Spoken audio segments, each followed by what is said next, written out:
要再说飞鱼干贵了，飞鱼干处理是繁杂的手续。像兰屿，我觉得比较珍贵的地方是，你如果有机会进到部落看他们在做什么事情，那是最珍贵的。鱼头田有一个很好的地方，就是它出去的水可以给另外一个人用，所以你的人际关系要非常好。到时候没有水可以用。我们现在呢，画面移动来到了青青草原里面，最舒服的地方。现在眼前大家可以看到这个对岸的有个小岛，这个小岛是小兰屿。小兰屿，它是一个怎么样子的存在？它是一个非常神秘的地方，它是不能随意去登上的小岛之外呢，它也是一个兰屿人去捉飞鱼的一个重要的海域。我几次跟我的长辈他们去抓飞鱼的时候，我们有不同从那边野营中心出发过，也有从野游那边出发过，可能从东边也是会来到这里，都会，大家都喜欢去那附近。这边好像是他们海流汇集的地方，同时应该也是飞鱼进入兰屿的地方，所以说他们都说那边很多飞鱼群，他们会特别去找有带红色翅膀的飞鱼。有时候他们飞鱼季，他们就会来这边抓飞鱼，不管是白天或晚上。他们说只要看到红色翅膀的飞鱼，代表说有很多鱼群。它是比较稀少的，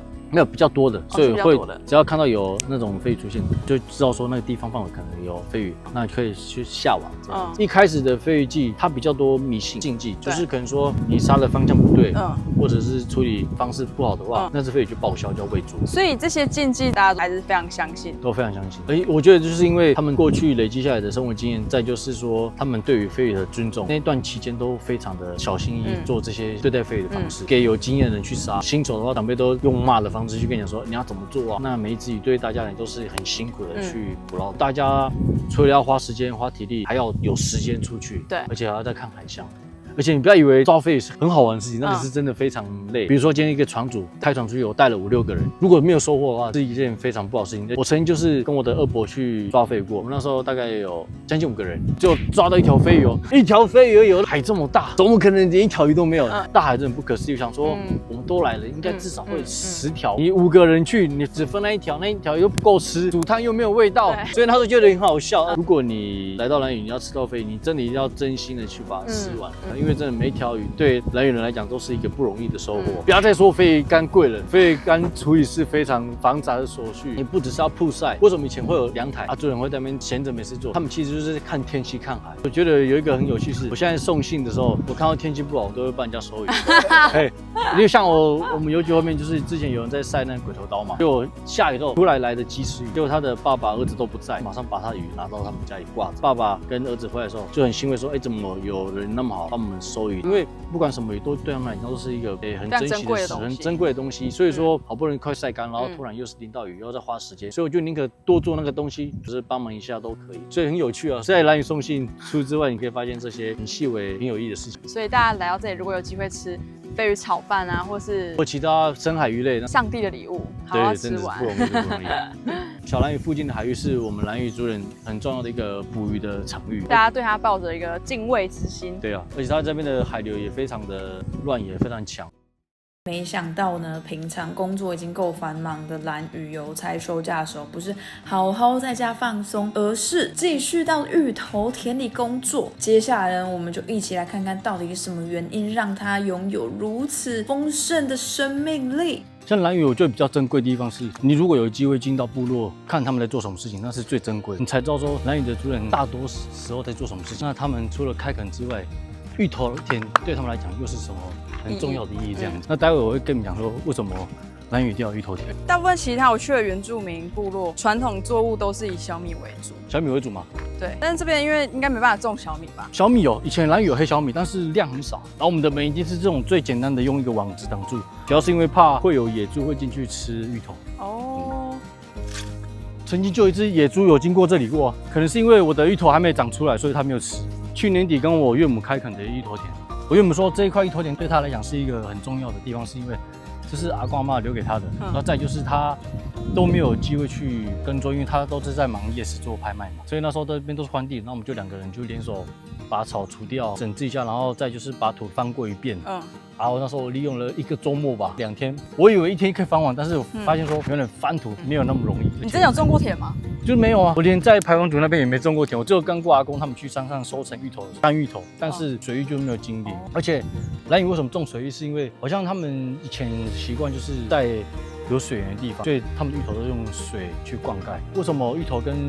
水这么重要？是第一个，你从小孩他们要取名字的时候，必须到家族的水源头，然后拿着水源头滴在刚出生的小孩子的额头上面来做命名的动作，这是一个非常重要的一个仪式。滴那个泉水源头的水会带回到家里，就是帮他命名，比如说母语名字。芋头为什么对兰屿来说很重要？是因为不管你在造舟或者是房屋落成礼，或者是邀请朋友的时候，都要有芋头，很重要的仪式性的一个祭品，比帝国海的地位还要高。对，所以说你来兰屿想要吃到芋头，其实很不容易。如果你有机会吃得到族人亲自挖给你芋头，那都是一个非常对。一般观光客的餐厅好像也没有芋头这个选项，因为自己吃都来不及，都不够了。加上是说种芋头有很多用处，说将来有大事，所谓大事就是说你房子要落成要用到，你有坐船的人要拜拜也要用到，庆祝要用到，所以他们不会随便让给人家吃芋头田前段工作，其实男生有来负责，比如说开垦翻土，然后接水源啊，都很辛苦。然后之后的照护，比如说要除草、要修剪，都是女人的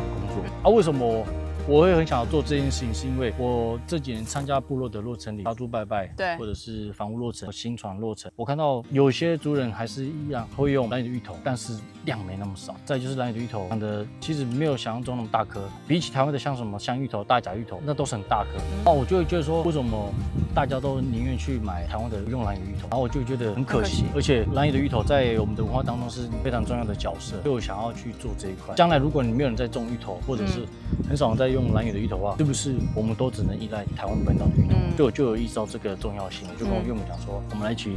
种芋头，那我也跟着去学，因为基本上这个动作啊，后续的动作其实都是女人在做。对，你就是负责前期的工作。我后期我会包办，就说，可这样也可以。如果对兰屿人来讲，其实他们会分，说男生是做分工，但是对我来讲，是我想要去学一个全面性的照护，比如说你怎么翻土，但也没有特别的禁忌吧，针对性别这件事情没有。但是我听过一个蛮重要的，我岳母有讲过说，你在种芋头的时候，依然用的石灰不能滴到芋头田里。他说，因为被灰是属于死亡东西，那对于农作物是一个新的开始，对，你不能让它死亡跟新的东西结合在一起，所以他们会尽量避免说冰凉汁吐在里面啊。你真的观察得非常细微，所以才你觉得很有趣，说这些东西应该是要被文字或者是影片记录下来，有可能将来只是口耳相传而已，但是没有实际的参考例子。而且也是要自己真的身体力行去感受，才会特别的深刻吧。对，我就是很喜欢去做这件事情，很有趣。这边很多生物，你那当时刚开垦的时候都没有东西，但是你水放的时候开始有蜻蜓、蝌蚪，很有成就感。后来才知道说，你的这个田埂其实很重要，因为如果你田埂一开始没做好的时候，芋头田会漏水到外面。那时候我还没有概念，然后是我跟我岳母去用的，所以我的水一直漏到外面，所以你看到整条马路都是水，是有一部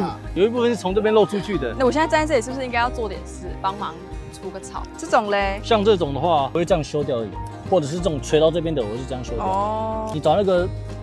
垂掉的，把它修掉或枯掉的，因为它到时候会积在底部，会不好下去。这样，对，你有时候在路边的时候，你会看到怎么会有人乱丢垃圾。对，我所谓乱丢垃圾的时候，你可能骑车到在兰屿环岛的时候，会看到怎么有人突然从田里面丢东西出来。他们在整理芋头田的时候，妇女习惯这样捡东西，然后随手这样捞。我就看过怎么路边有杂草的，然后怎么有人这么没有礼貌。但是这是他们的工作的方式。那是因为后期我们的道路开发，可能他隔壁就是他芋头田。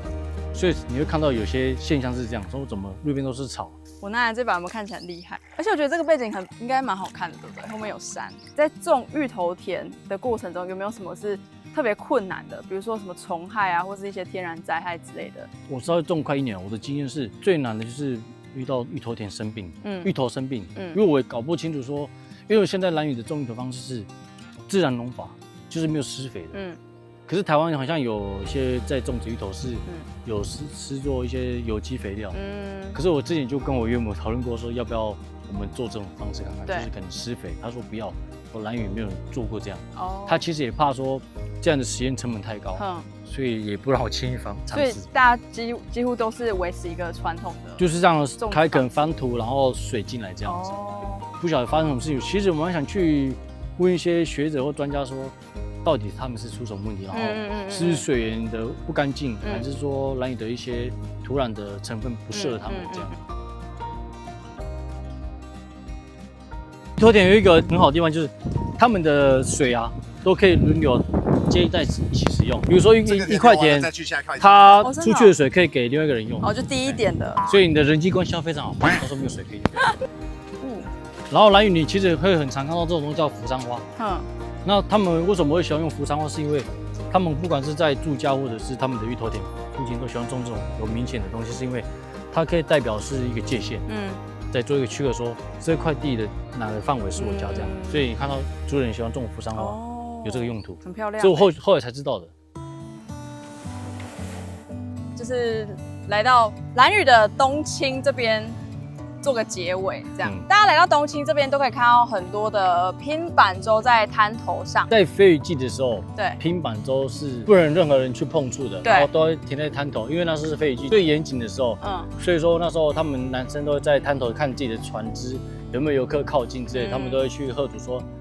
现在是飞鱼季，船不能碰这样子。那直到抓飞鱼的时间过了之后，他们才会开始陆续开放所谓叫做体验拼板舟。那东清算是比较早做这种活动的。那我觉得很好的地方是，它不只是开放体验拼板舟之外，同时也可以借由这个方式来去传递说男生在海上的故事。因为只有出过海，然后造过船的男人才能够讲述很美的故事给坐在对面的游客听嘛，所以我觉得有些话也是我不能去代表他们去讲的。真的要想要来体验的话，只能来到兰屿东清这边来体验拼板舟。再来就是说，这边大家都把它定义成可能是一个观光胜地，我觉得每个人都要去了解说，兰屿就像整个岛屿族每个人的家一样。对，它只是因为现在观光崛起，所以很多消费者都会把它认为说它是一个观光胜地，变成说。好像我们可以随便走到部落乱窜人家门子的感觉，其实不是这样。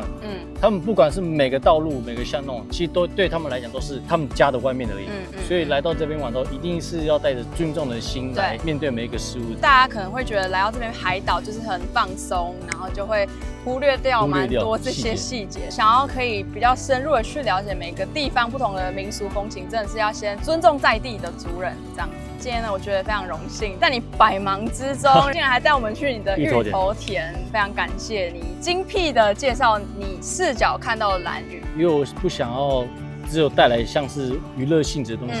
其实我想要留下更多有意义的、更不一样的兰屿给大家这样子。大家如果对于兰屿的生活有点好奇，或者是之后有机会想要来造访的话，就是蛮推荐大家可以去看兰屿的书《兰屿邮差签收我的爱》，因为我觉得大家一般看到的书比较偏可能学术性质的，但是就是我在这本书里面看到的是兰屿以一个自己非常细腻还有温柔的眼光去记录他在这个工作当中所看到的不一样的兰屿。大家如果想要知道他每天生活动向，对生活动向也非常欢迎大家去追踪他的 IG。感谢大家。对，那就到这边，拜拜，结束，拜拜。